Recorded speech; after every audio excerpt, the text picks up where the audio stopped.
मौजूद सभापति साहब, मंच पे मौजूद हमारे उत्तर दिनाजपुर जिला के सभापति जनाब मोहित सिंह गुप्ता साहब, यहाँ पर मौजूद कांग्रेस के तमाम लीडर, हमारी महिला नेत्री, युवा नेता और आप सभी इनकलाबी साथी, बड़े बुजुर्ग, मेरी माँ और बहन जो इस ठंडे में यहाँ बैठी हुई, आप सबका तहे दिल से सलाम और नमस्कार के साथ आप लोगों के सामने अपनी बात रखते हैं।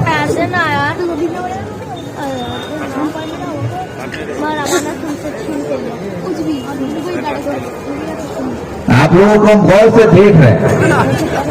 आप लोग सोच रहे कि मैंने भूल गया ना क्या बोलना, नहीं भूले नहीं है कि इस सर्द मौसम में भी जिस मोहब्बत और जुलूस के साथ, जिस जोशो खरोश के साथ आप लोग यहाँ पर डटे हुए हैं, ये इस बात को साबित करता है कि आप लोग आने वाले वक्त में देश की आजादी के लिए जिस तरह से हमारे बुजुर्गों ने लड़ाई की थी, अब देश को बचाने के लिए आप लोग लड़ने के लिए तैयार हो चुके हैं और ये लड़ाई की शुरुआत भाजीपारा किसान बागान से हो रही है। और यहाँ पर मैं देख रहा हूँ कि हमारी माँ बहन, छोटी छोटी बहनें, बच्चियां, हमारे छोटे छोटे मासूम बच्चे यहाँ पर मौजूद हैं, उनके चेहरे पे भी जो मुस्कुराहट है, उनको भी ये यकीन है कि कहीं ना कहीं आज इस मंच पे जो लोग खड़े हैं, जो यहाँ पर तकरीर रखे, जो नेता लोग बैठे हुए हैं, या जो तादाद है, ये उनके मुस्तकबिल को संवारने की लड़ाई की शुरुआत हो रही है और ये शुरुआत इस मंच से होगी और कांग्रेस के झंडे के तले होगी। जो लोग ये कहते हैं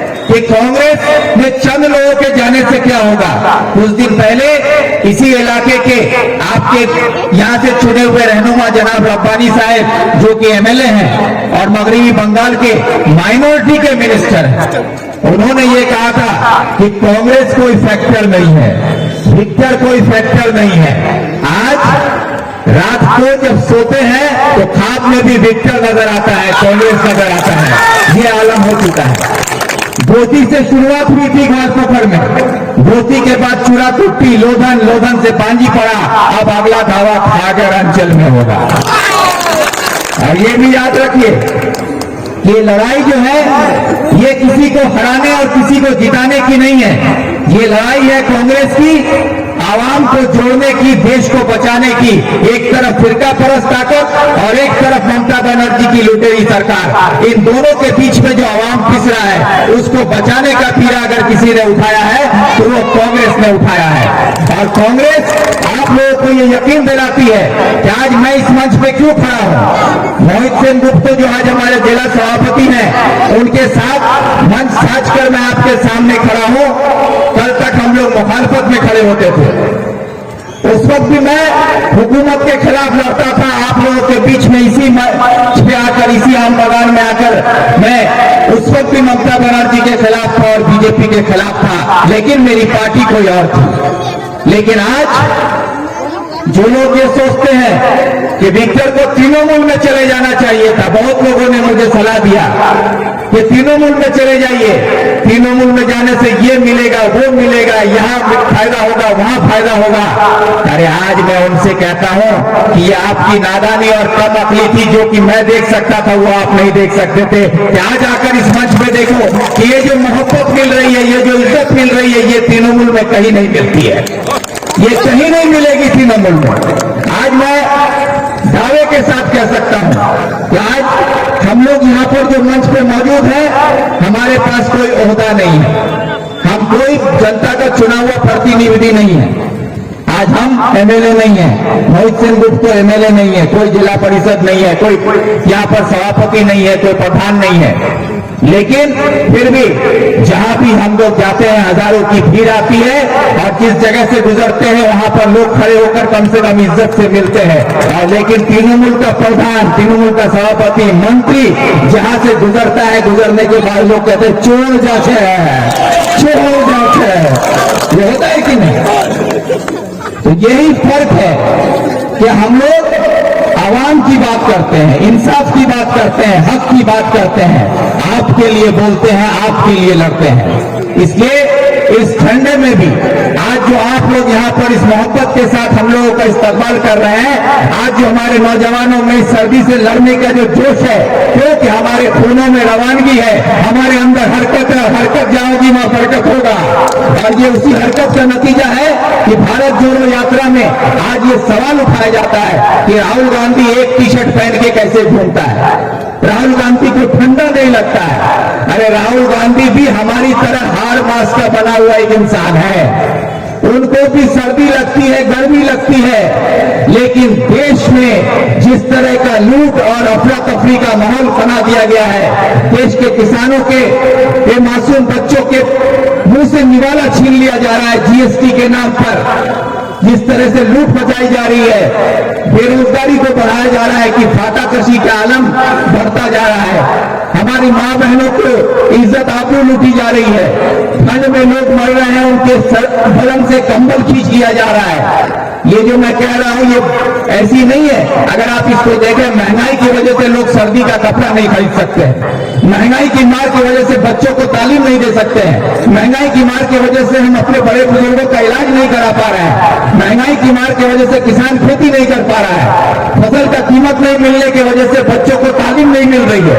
ये सारी चीजें इन सब चीजों से जुड़ी हुई है जो कि बीजेपी की सरकार दिल्ली में बैठ के कर रही है, और हजारों की तादाद में, लाखों की तादाद में, करोड़ों की तादाद में देश में लोग आज बेरोजगार हो रहे हैं, सर्दी से ठंड से मर रहे हैं। आपने देखा होगा अगर वो वीडियो राहुल गांधी का, जब उन्होंने एक प्रेस कॉन्फ्रेंस करके कहा था, उनसे पूछा गया कि आपको ठंड नहीं लगती, तो बोला था कि मुझसे पूछने से अच्छा है जाकर देश के उन हजारों किसानों से पूछो जो सर्दी में एक स्वेटर खरीदने की तहसीयत नहीं है, उनको ठंड लगती है कि नहीं, जाकर पहले उनसे पूछो। ये सवाल का जवाब था उनका। आज हम लोग यहाँ पर तो सब कोई गर्म कपड़ा पहने हुए हैं, कोई चादर में है, कोई स्वेटर में है, कोई जैकेट में है, लेकिन आज भी इसी पांजीपरा में आपको ऐसे बहुत सारे लोग मिल जाएंगे गांव-गांव में जिनके बदन पर आज भी शायद एक स्वेटर नहीं होगा, रात को सोने के लिए एक कंबल नहीं होगा, इस ठंड में ठिठुरते हुए रहते हैं। और उनके सामने हम लोग जो भी पहने हुए हैं अल्लाह ताला का शुक्रिया अदा करते हुए कि हमारी तो ये हैसियत है, लेकिन उनके लिए आज एक स्वेटर, एक कंबल भी बहुत महंगा पड़ जाता है। ऐसे लोगों के लिए सोचने की जरूरत है कि अगर हम सब मिलकर इकट्ठा हो, और जो चोरी कर हमारा कंबल, हमारा चादर, हमारा दिवाला, हमारा शिक्षा, हमारी तालीम, हमारा सड़क, हमारा पानी, हमारा बिजली चोरी कर रहा है, उन चोरों के खिलाफ हमको इकट्ठा होना होगा।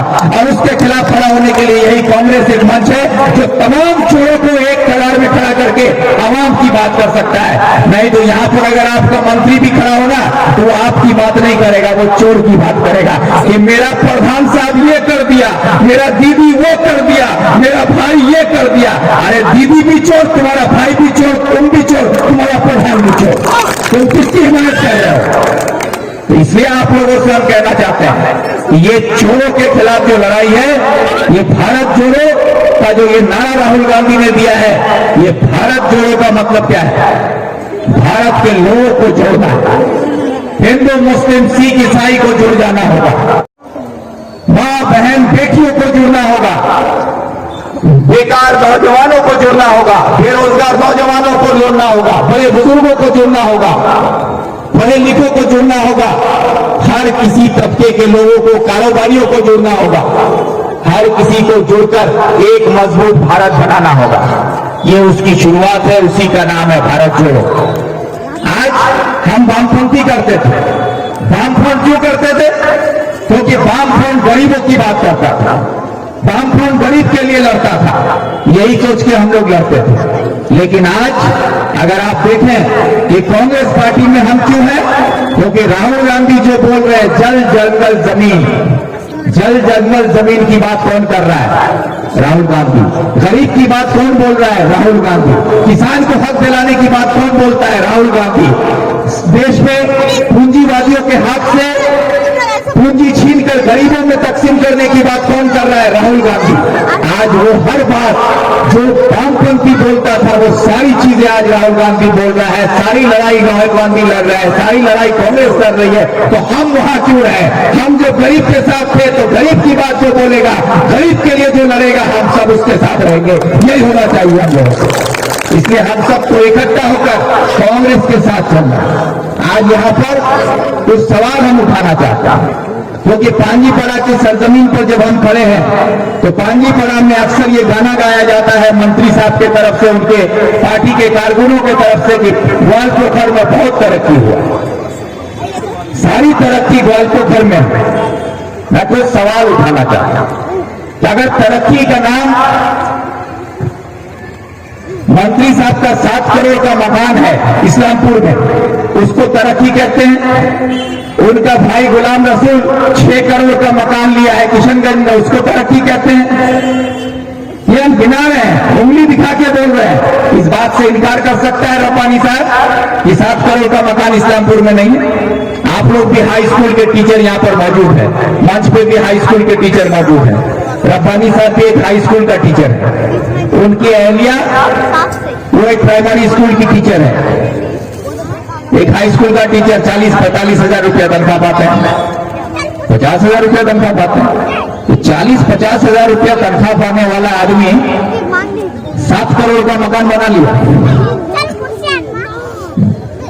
जैसल मौजा में करोड़ों का जमीन खरीद के रखा है। ये सब कहां से आ रहा है? ये आपका पैसा है जो लूटा जा रहा है। बेरोजगारी के मार में पूरा देश झुलस रहा है। नौजवानों के पास काम नहीं है, रोजगार नहीं है। अपनी जरूरतों को पूरा करने के लिए नौजवान यहां से वहां भटक रहा है, दिल्ली, पंजाब, हरियाणा, मुख्तलिफ शहरों में जाकर काम खोजने की तलाश में है और वहां पर हादसों का शिकार होता है। आज हम लोग के पास में इस्लामपुर में जागीर बस्ती जैसल के जागीर बस्ती में एक पूरी परिवार सिलेंडर फटने की वजह से खत्म हो गया। क्यों? अपनी सरजमीन, अपनी मिट्टी छोड़कर उसको क्या जरूरत है वहां जाकर बसे रहने का, वहां जाकर रोजी रोटी की तलाश में। और आज उसके लाश जब यहाँ पर लेकर आया गया, पूरे इलाके में मातम छा गया, पूरे इलाके के लोग खौफजदा हैं। कितना बड़ा हादसा कि एक पूरा परिवार खत्म हो गया। और यही सरकार में आई ममता बनर्जी ने कहा था कि अगर मेरी सरकार बनती है, मामाटी मानुस की सरकार बनती है, तो दिल्ली पंजाब जो तो ना कोल कारखाना ही खा रहे बोली थी कि नहीं? यही रब्बानी साहब बोल रहे थे कि दीदी जीतने से आज दिल्ली पंजाब में जो आ गई, यही से सब रहा। कहा गया? क्यों आज हमारे लोग दिल्ली, पंजाब, हरियाणा में जाके बेमौत मर रहे हैं? क्यों अपने परिवार को पालने के लिए दिल्ली, पंजाब, हरियाणा में जाकर वहां पर महीनों महीना रहना पड़ता है? नौजवानों को हादसों का शिकार होना पड़ता है, परिवार यहाँ तिल मरता है। इसके लिए कुछ नहीं सोचते और तरक्की के नाम पर सिर्फ अपनी तरक्की दिखा रहा है। इसलिए हम कहते हैं, हमको आपका 7 करोड़ का मकान, आपके भाई का 6 करोड़ का मकान, ये आपको मुबारक हो, उससे हमें कोई लेना देना नहीं है। लेकिन मैं आपसे सवाल करता हूं जनाब रब्बानी साहब कि आप हमारे माइनॉरिटी के मिनिस्टर हैं और पांजीपाड़ा में जो माइनॉरिटी का जो मदरसा बनाया गया, मॉडल मदरसा, उस मदरसे में उर्दू को एफिलेशन क्यों नहीं दिया गया? क्यों ये इलाका उर्दू से जुड़ा हुआ नहीं है? क्या उर्दू के लोग यहाँ नहीं है? एक मॉडल मदरसा बनाया गया पश्चिम बंगाल सरकार के इसमें, और उसको लेकर आप बार-बार बटरते हैं कि मैं मदरसा बना दिया। अरे बनाने वाला तो सरकार था, उसके एफिलेशन 2009 में मिला था जब वामफ्रंट की सरकार थी। भले ही वो बात को दरकिनार कर दीजिए, आप माइनॉरिटी मिनिस्टर है, उर्दू को एफिलेशन क्यों नहीं मिला? ये सवाल नहीं करेंगे हम? उर्दू को एफिलेशन क्यों नहीं दिया गया? जबकि ममता बनर्जी कहती है हम उर्दू को दूसरी जुबान का दर्जा दिए हैं, तो आज मॉडल मदरसा में उर्दू को एफिलेशन क्यों नहीं दिया गया? आप लोगों में बहुत सारे ऐसे लोग होंगे जो अपने बच्चों को भर्ती करने गए होंगे उर्दू मीडियम का, तो हेडमास्टर साहब बोले होंगे कि यहाँ उर्दू का भर्ती नहीं होगा। क्यों? क्योंकि उर्दू है ही नहीं वहां। ये सोचिए, मदरसा है लेकिन उर्दू नहीं है। और मंत्री है गुलाम रब्बानी साहब, वो भी किसका? माइनॉरिटी का। कहा का? पांजीपाड़ा का। उसके बाद भी नहीं मिलेगा, ये सवाल नहीं है। और माइनॉरिटी का मदरसा आपके पास है, सर्विस कमीशन, मदरसा सर्विस कमीशन, जिसको पिछले 10 साल से ममता बनर्जी ने रोक रखा है। एक भी मदरसा में किसी टीचर का बहाली नहीं हुआ। और आपको शर्म आना चाहिए था कि अगर आपके अंदर गैरत हो, जिल्लत नाम की थोड़ी सी भी इज्जत आपके अंदर बची भी होती, तो आप या तो मिनिस्ट्री से छोड़ के निकल जाना चाहिए था आपको। आप अपने दफ्तर में एक टीचर नहीं ले सकते हैं और आप एक एनजीओ के नाम पर, एनजीओ के जरिए टीचर की बहाली करते हैं मदरसा में। और वो एनजीओ किसका है? आप लोग तो ये सब खबर नहीं रखते हैं। खाली सुन लिया कि एनजीओ से मास्टर लिखे, लेकिन एनजीओ का कहा एनजीओ डा फिर वहां रहे एनजीओ डाल का तृणमूल रहे मजहर नाम सुने आलेमानुरी आदमी आलेमानुरी चीनी सबको ना जिला परिषद चीन सभाधिपति वार हस्बैंड वार आदमी वार होल एनजीओ वार एनजीओ से फिर मास्टर लेवल। ये जो खेल है ना कि सरकार को मास्टर का बहाली करना चाहिए, सरकार नहीं कर रही है, एनजीओ के जरिए वो भी उसी के पास। तो ये जो सारा चीज है ये चीज को समझिए कि इधर से भी लूटो उधर से भी लूटो, हर तरफ से लूटो और बर्बाद कौन होगा? आप और हम।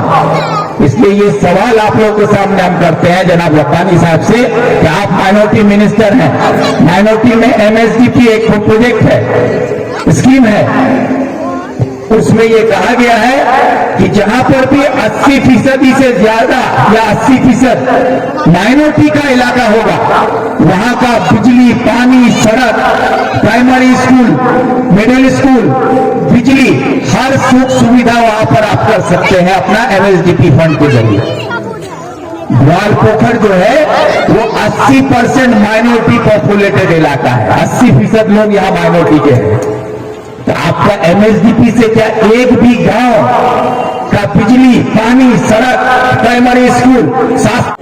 आप जो भी सामान खरीदे, कल अगर आप 500 रुपया लेके हाट में जाते थे तो आपका झोला भर जाता था, पैसा बच जाता था।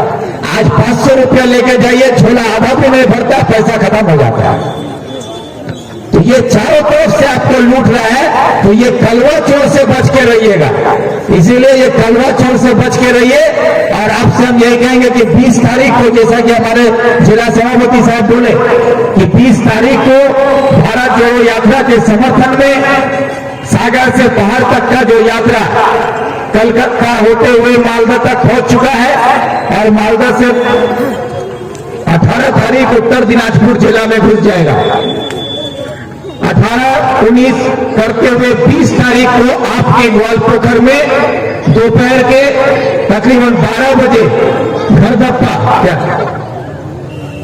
दोपहर के 12 बजे घरदप्पा में पहुंचेगा।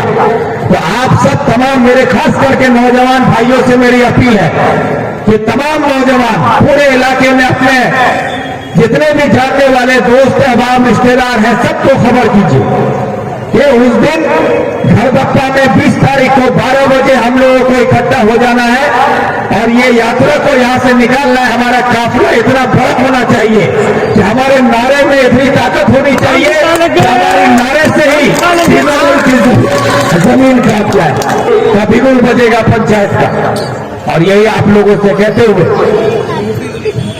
अपील करते हुए एक ही बात कहेंगे शेर के लफ्ज में, इनकलाब के आमद का अब तो इंतजार ना कर, हो सके तो खुद इनकलाब पैदा कर। यही कहकर मैं आप सबका शुक्रिया अदा करता हूं, आप सबसे रुखसत होता हूं। इस ठंड में सभी मां बहनों का, बड़े बुजुर्गों का, नौजवानों का शुक्रिया।